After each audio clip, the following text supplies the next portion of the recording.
Hi guys, in this video I'm going to show you how to round the percentage for the progress bar.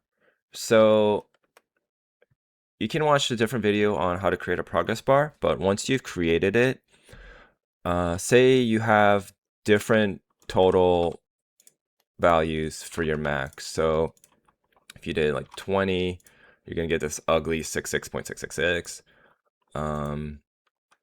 and 0.331. So we want to make this cleaner.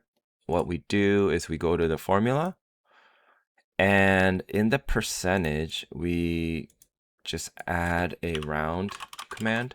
So you add a parentheses and a close it, and I'll put this up so you can pause your screen and look at the formula and copy it into your document.